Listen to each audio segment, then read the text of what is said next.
Welcome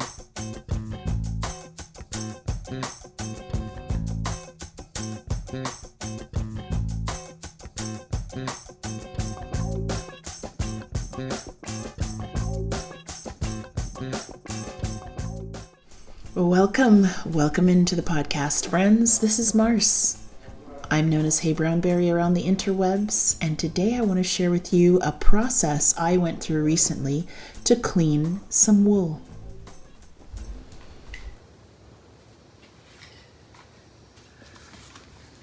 I feel really fortunate to be starting this type of spinning project.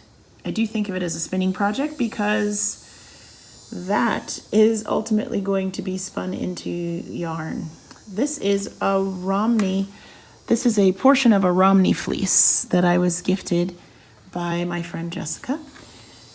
So I am planning to wash it today using some techniques that I've seen on YouTube and also following some advice from friends who have done such things before. This is a small amount. I'm actually going to weigh it, and I'm interested in weighing it before I actually wash it all up, just so I can see the difference before and after getting all the dirt out. So I'm trying to be very good about my record keeping. I'm just going to make a note here that this is a Romney fleece that I started working with this month, November in 2019. The things that caught my interest, one of the things that caught my interest in some of the videos that I watched is just looking at the character of the fleece before doing any kind of scouring or soaking. It's quite a reminder of how our wool looks when it comes off of the animal. I was fortunate that I could choose different parts of the fleece. I'm not doing the whole thing, so I chose different locks based on color representation. So in the large bag of fleece that I was sifting through, there were several different color groupings. Here you see kind of a gray overtone. This Romney has a beautiful crimp. Crimp, for those who are not familiar, is just these little waves within the fiber. A lot of sheep have varying amounts of crimp in their fiber, and this Romney it's going to spin up nice and elastic and bouncy, and that might have something to do with this initial crimp. So this gray is one of the color families, I'll call it, and then there were some more tan, kind of tan brown pieces. There's quite a bit of gray in this as well. See some vegetable matter in there, some plant matter.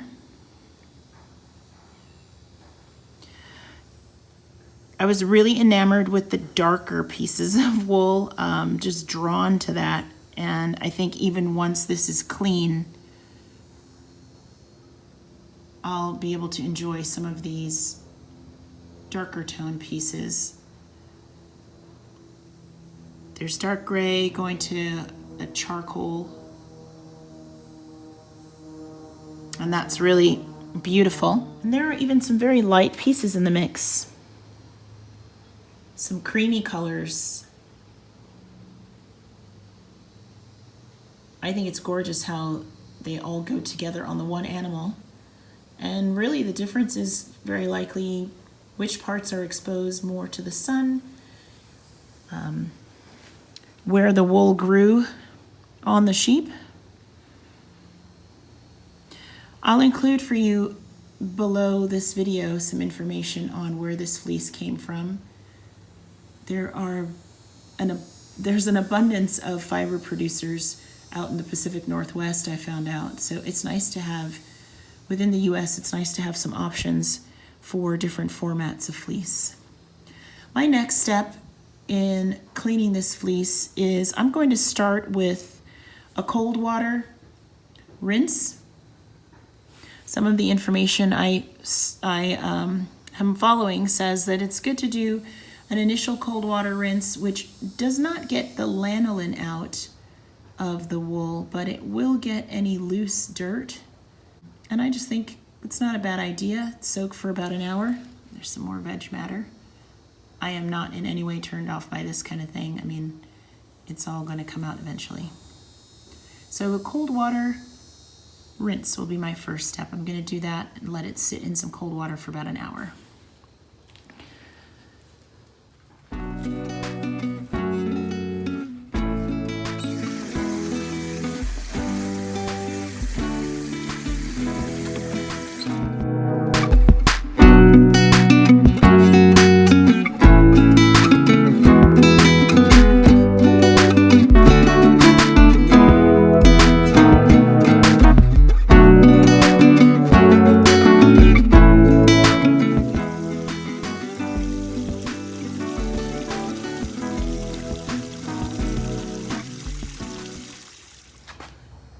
It's nice to have this basket that lets me put the fleece into a container that's got holes in it, easy for drainage, and then sit that basket into the rinse bucket, which has got the cold water in it. So that's what I'm going to do now.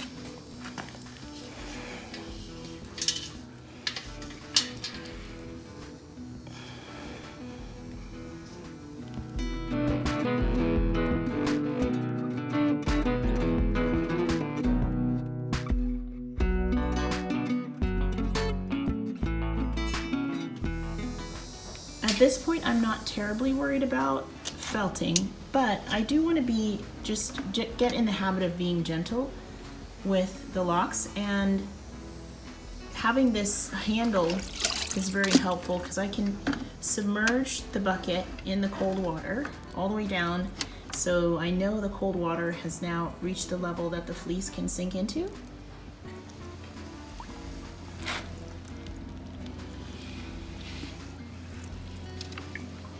And ideally, I want all the locks to be under the cold water so they can be exposed and let loose some of that dirt. One of the things I'm going to do, in addition to soaking in the cold water, is I'm just going to use this lid to press down. It fits just inside the basket, and I'm going to press down on the fiber just so that I know all of the locks are submerged underneath that lid. And I'm gonna let this sit in there for an hour. Friends, nothing is perfect, it's all just process. I actually did not weigh the fiber before putting it in the cold water. I didn't get its dry weight. However, after I take it out of the water, I will probably weigh it, knowing that it being damp is absolutely going to add several ounces probably, but I'll squeeze it dry and then weigh that. I just want to have a sense of what I started with. It's really not a big deal. I'm very likely going to lose a lot of weight in the actual removal of the lanolin and then in the processing of the locks themselves. So it's just all record keeping. All right, I'll see you back here once the cold water soak is done. Just for fun, I'm going to try to keep track of these measurements. I'll do some weights in grams before I actually add any soap to scour with hot water and soap, and then after I scour it and the lanolin has come out, I'm going to weigh it again. I'm going to try for the first time some hand combing. That will likely be a separate video, but after I've combed the fiber, I'm going to weigh it.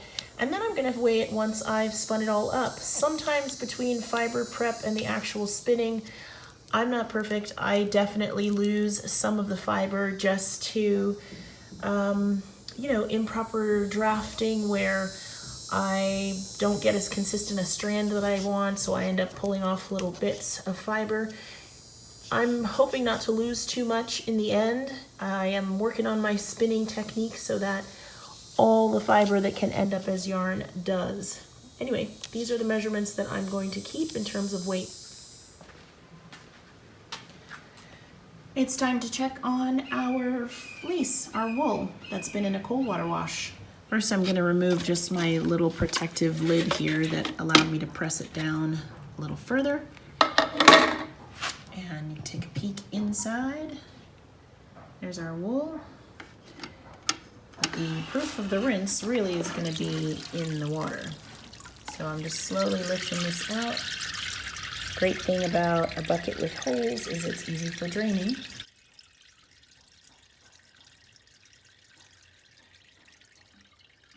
And let as much of that drain out as I can.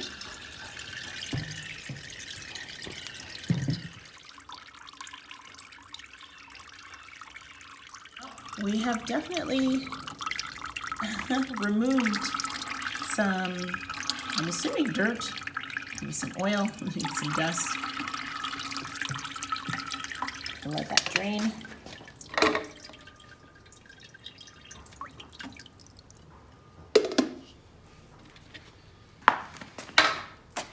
So this is just from the cold water rinse, which I'm really glad I did that.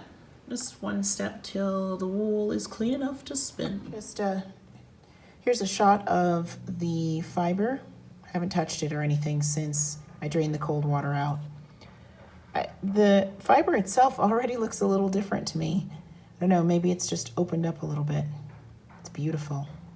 Next up is the hot water rinse with some soap. We're moving this process to the laundry room. In here I have a sink. It's tall enough that I can fill this bucket with hot soapy water. I can actually remove the locks just for now, and I'm going to set them down on a towel on the floors. Not much dripping happening, but this is where the hot water is going to go for the next rinse, the next wash, which is to take out the lanolin.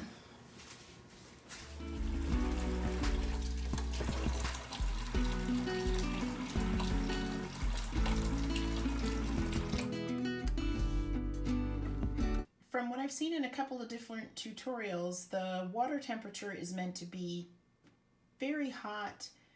You could still put your finger in it, but you wouldn't hold your hand in there. And I even heard someone recommend about 140 degrees Fahrenheit. So this is a meat thermometer, but I use it for dyeing and for making sure that my water temperature is where I want it to be. So I'm going to measure water coming out of the tap to see if I can get it to about 140 degrees Fahrenheit.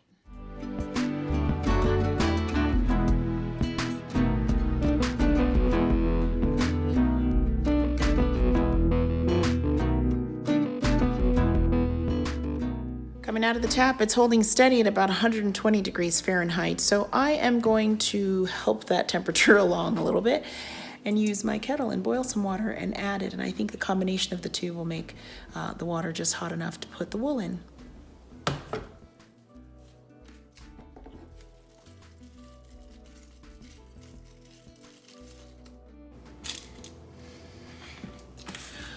Waiting for a kettle to boil can be boring, so I'm going to use this as an excuse to take a chocolate break. I love this chocolate.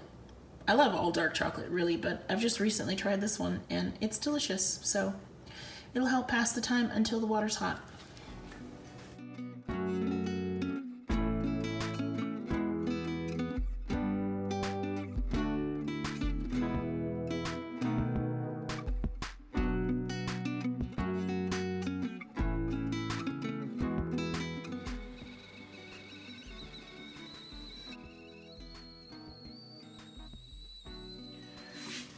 Back to the bucket.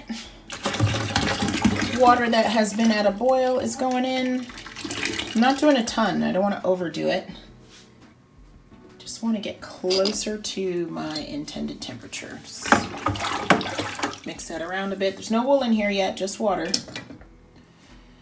And get my thermometer back in there. See what temperature we've created by adding just a little bit of boiling water. Sorry about the camera quake. I definitely crossed the 120 mark. Yep, getting closer.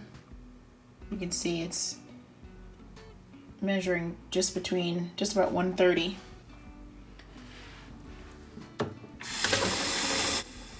Continue adding hot water. I'm going to add some soap now. This is a very generic version of Dawn, kind of a grease-fighting dish detergent. A couple of things I've heard from or seen watching other videos. just gonna do about 2 tablespoons worth, totally guesstimating there. You know, I'm not using power scour or the kind of traditional wool scouring. This is a small amount of wool, and I'm pretty confident that this degreasing detergent will do something. So I'm gonna add that to the water, and then I'm going to suds it up a bit. From what I have seen in other tutorials, it's really not the lather that you want. It's not like when you're doing dishes or when you're taking a shower. You're not looking for a bunch of big foamy bubbles. It's the detergent effect of the soap that you're after. So I'm actually not trying to create a whole bunch of bubbles in this solution. I just want the heat and the detergent power of the soap to take lanolin out of the wool. So you can see in here, I haven't got a ton of bubbles. I don't want a ton of bubbles. I don't want to have to do a lot of rinsing just to get soap out. I really just want the lanolin to be pulled out of the wool. Wool is pretty resilient. This Romney is open to felting, so I am being careful. Not so much that I can't, you know, manipulate this and move it around where I need to, but primarily just so that I'm not doing a lot of kind of circular agitation of the locks. I'm letting it soak in now. The basket has gone down to the bottom of the bucket, and I can see that some of the wool is still sitting on top, but I'm going to gently press that down. The water is hot, but not so hot that I can't have my hand in it for a second. You could use gloves, or you can use another tool or implement to do that, but I just want to see that the wool has gone underneath the water. And I'm going to let that sit in there for 30 minutes.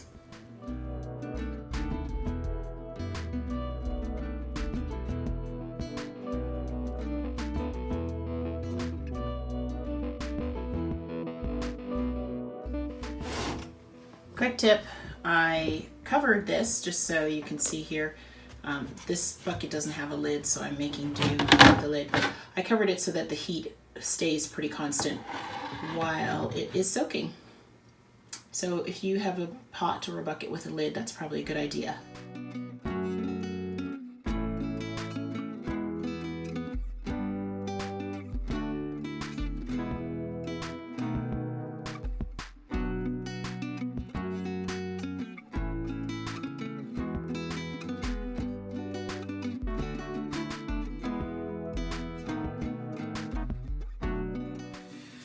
Okay, hi guys, 30 minutes have passed. It's time to get this set of locks out of the soapy water.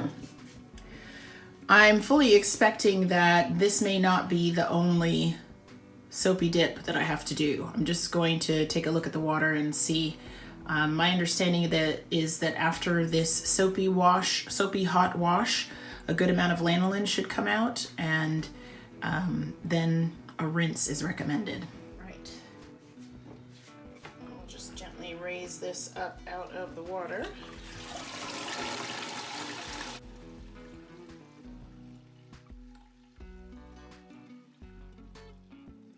Based on watching other videos with fleece washing, I think I expected the water to be completely filthy. Yeah, I mean, it's not awful. I don't see a ton of dirt in there. I'm not sure if that means not much lanolin has come out, or maybe my soap is not very strong, but anyway, I'm not super precious about this. I really will be happy if the wool is somewhat clean when I get ready to spin it, but if it turns out that there's a good amount of lanolin left, I'm not going to be too upset about that. I'm going to set it up now for a rinse.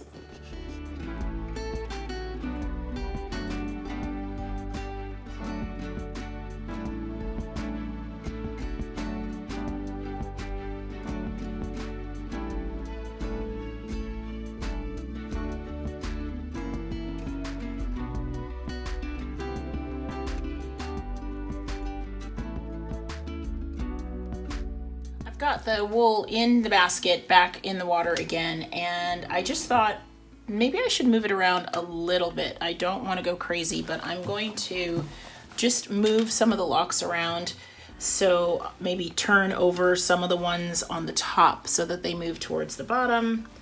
So just in case, I want to expose all of the wool to, you know, the warmest parts of the water.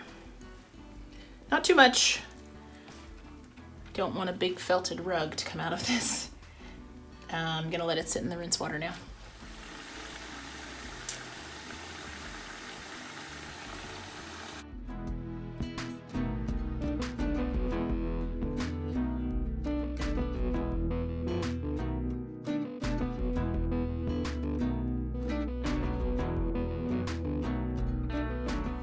On the same trip where I was gifted that gorgeous set of locks that we've been washing, I was able to visit Abundant Earth Fiber, which is a combination mill and creator studio.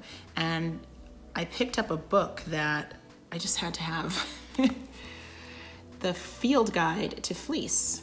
This is actually the companion, I consider it to be a companion book to the Fleece and Fiber Sourcebook. It's written by Deborah Robson and Ekarius, and it's a small book, almost hand size if you have larger hands like me. And it's 100 sheep breeds and how to use their fibers.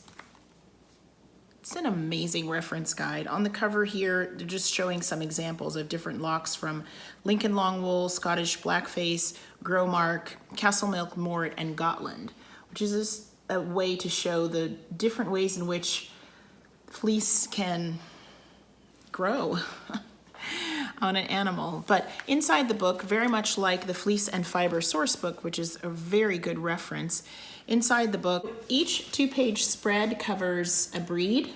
I just happened to turn to Growmark, and it talks about the history of that breed, some interesting information. Then there's a photo of a staple of that breed and some summary information: its origin, the fleece weight, the staple length, the typical diameter, which is measured in microns. That's a scale that is often used to determine softness, and the natural colors that that breed comes in. And then there's a section for field notes, which I think is really cool, so that if you get the chance to try one of these breeds, you can kind of make your own notes, your thoughts on it. So we are washing Romney. Romney is a conservation breed. I am focused this year on working with breeds that are new to me and breeds that fall under the Livestock Conservancy or other boards that measure the level of endangerment for a breed. So I'm looking for breeds that should be saved and should be conserved. So I'm going to read to you a little bit from the field guide about Romney. The wool of this large, calm, friendly English longwool is versatile and lustrous, with fiber diameters ranging from moderately coarse to fairly fine. Romney fleeces are large and dense, with distinct hanging locks that exhibit bold, uniform, well-defined crimp that is consistent from butt to tip. You can card, flick, comb, or spin from clean locks. The low grease content means you can even spin a freshly shorn fleece in the grease. Explore diverse preparation methods for hand spinning. Romney fibers are amenable to almost anything. Yay! He talks about the effect of dyes, something I'm very interested in. Romney wool takes dye well and clearly. Best uses. The coarser Romneys make great outerwear, rugs, mats, and other durable items. Finer fleeces work well for sweaters, shawls, and even some garments worn next to the skin. While the finer Romney fleeces may not felt well, the coarser ones generally will. The Romney's origin is England. It has a fleece weight of about 8 to 12 pounds, which is 3.75 to 5.5 kilos.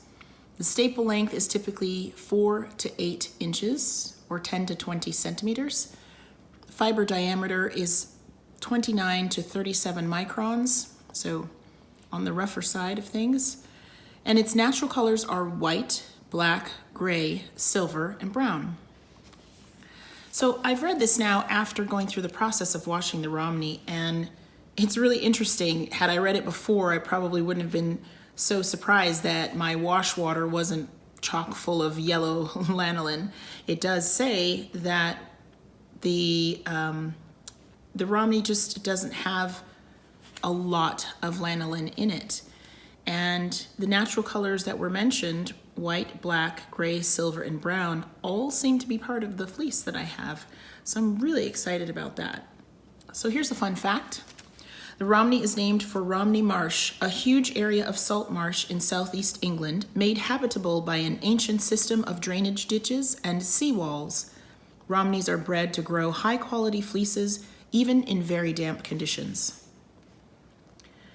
My plan for this, once I spin it, is to make some kind of cold weather accessory, probably a pair of mittens. I think I should have enough for that. Or possibly to add it into some other project in combination with another fiber. Highly, highly recommend the Field Guide to Fleece. It's put out by Story Publishing and it cost me about $12. And I think it's just enough for when you're curious about a breed or when you've been given one or traded with someone to receive a fiber you haven't used before. It's great to look at this as a reference and just learn a little bit about that sheep or that breed right off the bat. So any minute now, my fleece is going to be coming out of its second rinse.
Rinse water, not a lot of dirt.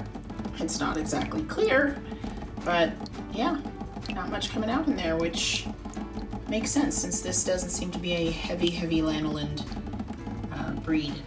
Time to lay them out to dry.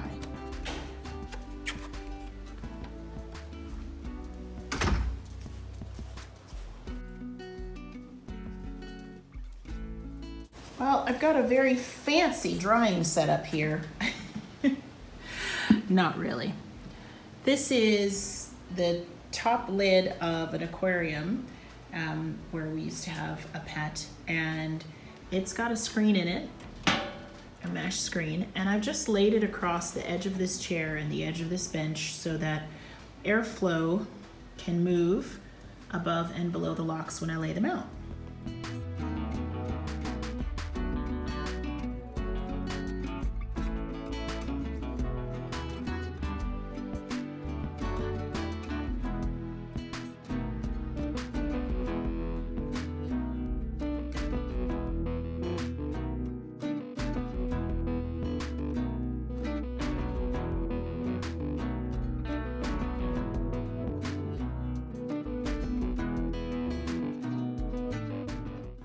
It feels much more open, which is kind of expected. It's not so compacted as it was before.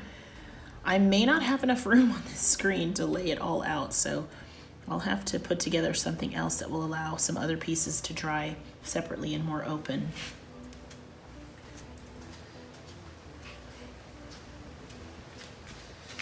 But just so you can see up close, I did not wash these with the intent to keep the lock structure in place. I really just wanted to clean the whole thing because I am going to try hand carders for the first time in order to prepare this for spinning. Yeah, I'm really happy with what I see in here. It feels a lot lighter, which I expected, but the color differences are still very much in there. Beautiful. So I'm gonna lay it out now, see if I can set it up to dry.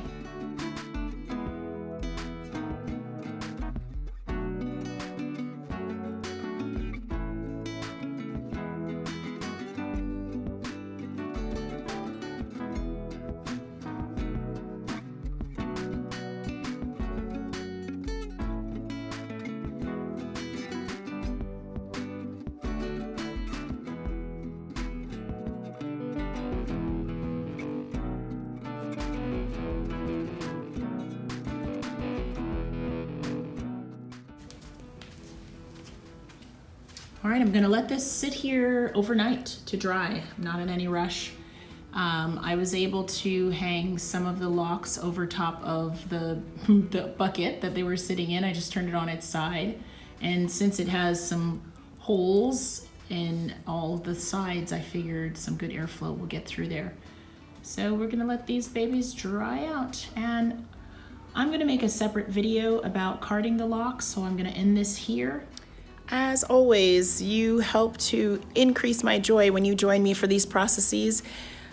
Yeah, washing a fleece, small amount, was not that bad. So join me next time. I will be carding this fleece in preparation for spinning it. Comment down below if I miss anything in this process today, or if you have other tips for folks looking to do the same. If you're doing this same process, I want to know about it. Thanks so much for coming by the Hey Brownberry podcast. I'll see you guys next time. Bye. Mwah.